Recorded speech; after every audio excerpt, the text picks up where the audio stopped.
আপনারা ইতিমধ্যে শুনেছেন ইসলামী সমাজের শান্তিপূর্ণ কর্মসূচি থেকে কি স্লোগান দেওয়া হয়েছে। আমরা পরিষ্কারভাবে বলে দিতে চাই, গণতন্ত্র জাতির মানুষের ঈমান এবং আমলকে ধ্বংস করে ফেলেছে। গণতন্ত্র জাতির মানুষের দুনিয়ার জীবনে অশান্তির আগুন জ্বালিয়ে দিয়েছে। এই গণতন্ত্রই জাতীয় জীবনের সব সমস্যার মূল কারণ। আর মৃত্যুর পরে এই গণতন্ত্র জাতির মানুষকে জাহান্নামে নিয়ে ছাড়বে। তাই গণতন্ত্রকে আর মানার কোন সুযোগ নাই। গণতন্ত্রকে ত্যাগ করুন, অন্য কোন মানব রচিত ব্যবস্থা গ্রহণ করবেন না, ইসলাম গ্রহণ করুন। ইসলামই হচ্ছে দুনিয়ায় সকল সমস্যার একমাত্র সমাধান এবং আখিরাতে জাহান্নাম থেকে মুক্তিতে জান্নাত লাভের একমাত্র পথ।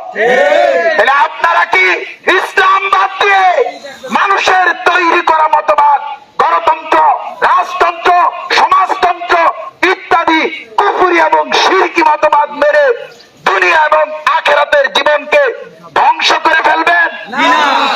এতদিন বুঝেন নাই, গণতন্ত্রের পথে চলেছেন, এবার একটু কষ্ট করে বুঝার চেষ্টা করুন। গণতন্ত্র যারা মানে তারা সমাজ এবং রাষ্ট্রের সার্বভৌমত্বের মালিক। আল্লাহকে মানে না, জনগণকে সার্বভৌমত্বের মালিক মানে। আল্লাহকে আইনদাতা মানে না, এমপিদেরকে আইনদাতা মানে। আল্লাহকে শাসনকর্তা মানে না, মন্ত্রীদেরকে শাসনকর্তা মানে। বলেন জনগণ, এমপি আর মন্ত্রী তারা কি আল্লাহ না মানুষ?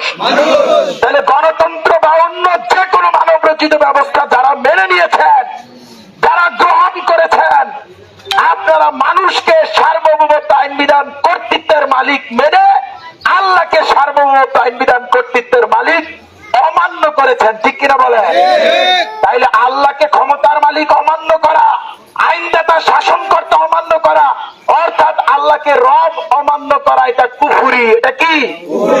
সূরা মুলক আয়াত নম্বর 6 আল্লাহ বলেছেন, যারা আমাকে রব অমান্য করবে, কুফরি করবে, তাদের জন্য রয়েছে জাহান্নামের আযাব।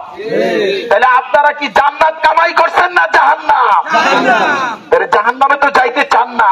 তাহলে কি কুফরির মধ্যে মানুষকে ক্ষমতার মালিক মানছেন, আল্লাহকে আইনদাতা বাদ দিয়ে মানুষকে আইনদাতা মানছেন, আল্লাহকে শাসনকর্তা বাদ দিয়ে মানুষকে শাসনকর্তা মানছেন। এটা হলো শিরিক। এটা কি? শিরিক করলে সমস্ত আমল ধ্বংস। এই যে টাকা পয়সা বৈধ অবৈধ অনেক কামাই দিলেন, কত আমল করলেন, আপনার এই কষ্টের সঠিক বা ভুল, বৈধ বা অবৈধ সমস্ত আমল ধ্বংস হয়ে গেছে গণতন্ত্র মেনে শিরিক করার কারণে। তাইলে আমল শেষ, জাহান্নামে যাইতে হবে। দুনিয়ায় কি হবে? আল্লাহ বলছেন, কুফর করলে, শিরিক করলে জাতির মানুষের এই কুফর এবং শিরিক, এই কৃতকর্মের কারণে উপরের দিক থেকে গজব, নিচের দিক থেকে গজব, এবং সমাজের মধ্যে ক্ষমতা আর আধিপত্যকে কেন্দ্র করে দলে উপদলে বিভক্ত হয়ে সংঘাত আর সংঘর্ষের মাধ্যমে আযাব আর গজবের স্বাদ আস্বাদন করাবে। এই আযাব গজব আমাদের প্রিয় মাতৃভূমি বাংলাদেশে 54 বছর যাবতই চলছে, ঠিক কিনা বলে? এবং সারা বিশ্বেরই কিন্তু একই পরিস্থিতি, কি বলে? তাহলে কেন এই গণতন্ত্র আর মানব রচিত ব্যবস্থা মেনে কুফর এবং শিরিক করে দুনিয়ার জীবন এবং আখিরাতের জীবনকে ধ্বংস করবেন? এটা কি কোনো মানে হয়? তাহলে এখান থেকে ফিরে আসা দরকার।